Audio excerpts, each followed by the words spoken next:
Hello and welcome back to section 2 of the course called Building Our First Microservice. In this section we will build our first microservice and demonstrate how we can deploy it and follow practices like continuous integration and continuous deployment. In this section we will cover 5 basic topics. We'll start by developing, building and deploying our first microservice to the cloud. We will then learn what continuous integration is and how we can enable it for our microservice using an AWS service called Code Build. In the next topic, we will see what continuous deployment is and we will implement it using an AWS service called Code Deploy. Fourth topic will cover the practice of continuous delivery and will demonstrate how we can achieve that through a release pipeline. We will complete this section by examining all the risks imposed by these practices we introduced and techniques to mitigate them. In this first part, we will take the design we created on the previous section and we will start by building our first microservice and deploying it on the cloud. Reminding what we discussed in the previous section, we need to build a catalog service which will be responsible for storing new songs and for retrieving songs that have already been published. Each song will have several attributes such as the author of the song, the duration of the song, a location where it's stored, etc. Each song will also have a unique identifier which will be used to retrieve it. We will use the REST architectural pattern to structure our endpoints in order to optimize for interoperability. We will talk more about REST later in the course, but you are highly encouraged to spend more time reading on it. As you can see, retrieval of a song will be achieved via an HTTP GET request where the ID is encoded in the URL, while storing a new song will be done via an HTTP POST request with the song's data contained in the request's body. Since we need really efficient storage and retrieval of songs, we will use a distributed key value store called DynamoDB. Note that we have to make sure that clients should be informed if they try to store a song with an ID that already exists. DynamoDB, as most distributed databases, does not provide AC transactions, but it provides conditional operations, which we leverage for that purpose. Let's first have a look on the tools we'll use. We'll use Maven as our build system and for dependency management. We'll use Spring for dependency injection and Spring MVC to expose our HTTP endpoints. We'll use Tomcat as an application server. As we saw previously, we'll use JSON for serialization, and Jackson is the library that will help us do that. Finally, for testing, we'll make use of JUnit and Mockito. The Spring controller will be the entry point of our service, accepting the HTTP requests. Usually, this is just a thin wrapper that dispatches the request to a service. The controller will use the songs repository to store and retrieve the associated song. Note that in most cases there is an intermediary service component responsible for executing the main business logic, but in our case we don't have significant business logic, so we skip that for simplicity. We also have these two main classes. We need to pay some attention here to understand the difference between them. The DynamoDB item class is a data holder only used for interacting with our data store, while the song class belongs to our core domain and could also have additional business logic in a more realistic example. Now that we've explained the basics of what we are going to build, we can move on the practical part.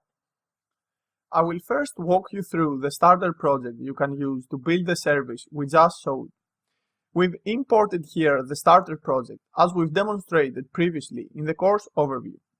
Let's have a look at the files included.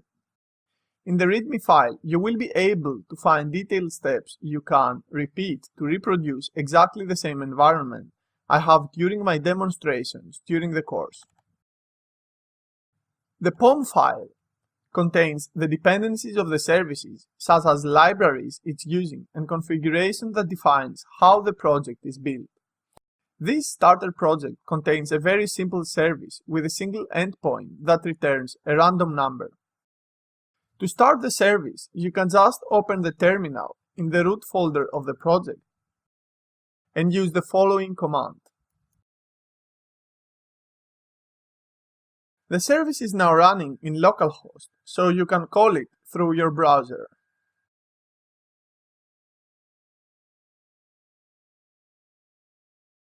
Let's shut down the server now.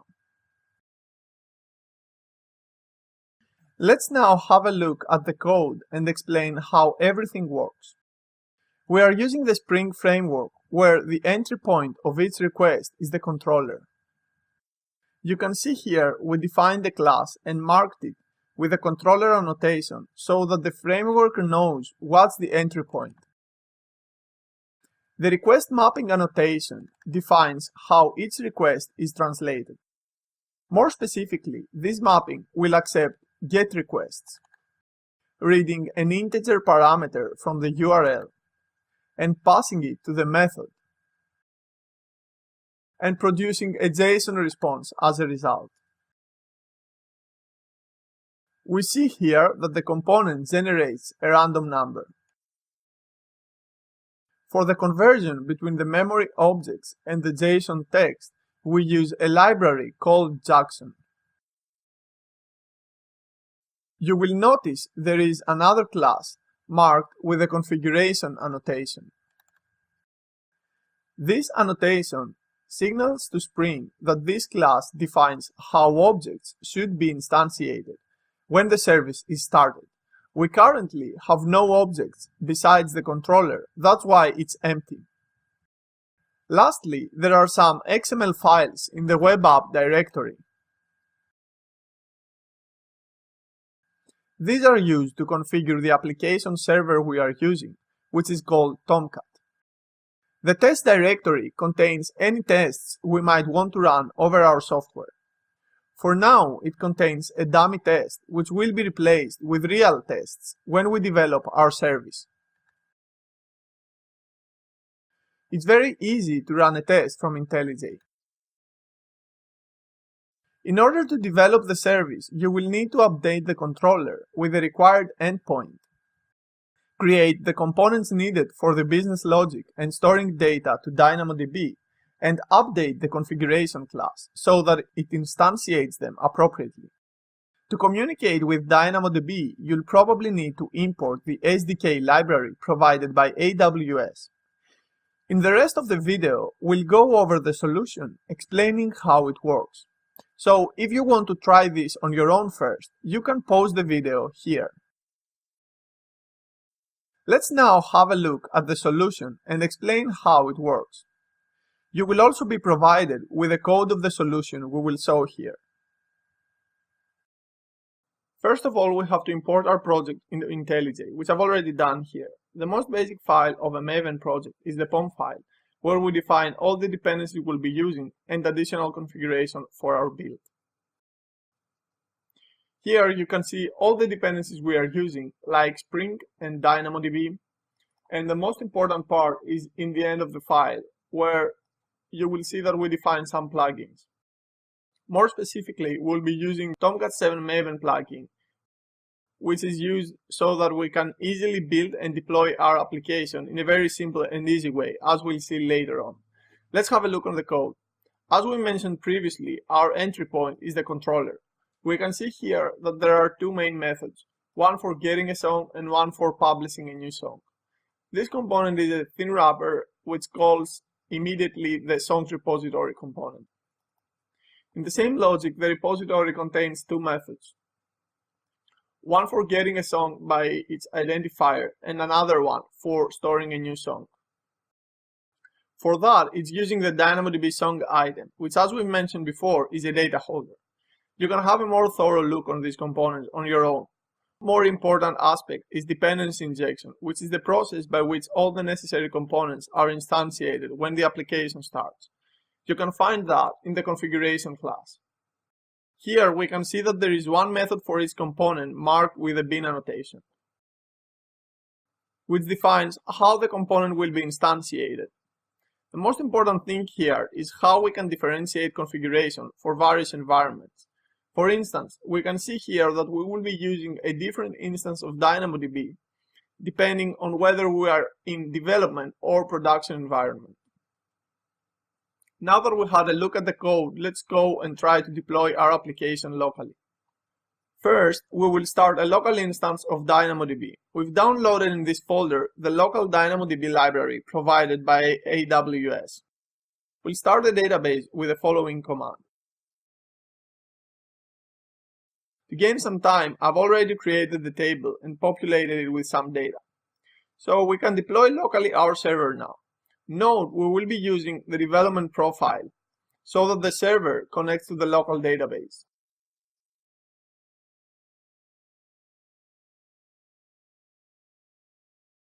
Now we'll do some requests to our service. For that, we'll use the Postman plugin, which allows us to do HTTP requests easily from our browser. Let's first retrieve a song that already exists in our database. We'll use an HTTP GET request with the identifier of the song embedded in the URL of the request. We see here that the data for that song is returned in the body of the response. Let's now try to store a new song. We will use a POST request for that, with all the data for the song embedded in the request's body. After doing the first request, we see that the server has stored the song successfully. But if we do one more request, we will see that we will get a 400 error code back with a message saying that the identifier already exists. Because as we described previously, we cannot store a song with the same identifier twice. Now that we've confirmed that our service works as expected, let's deploy it to the cloud. We'll use the AWS cloud, so to do the next steps, you must have created an AWS account.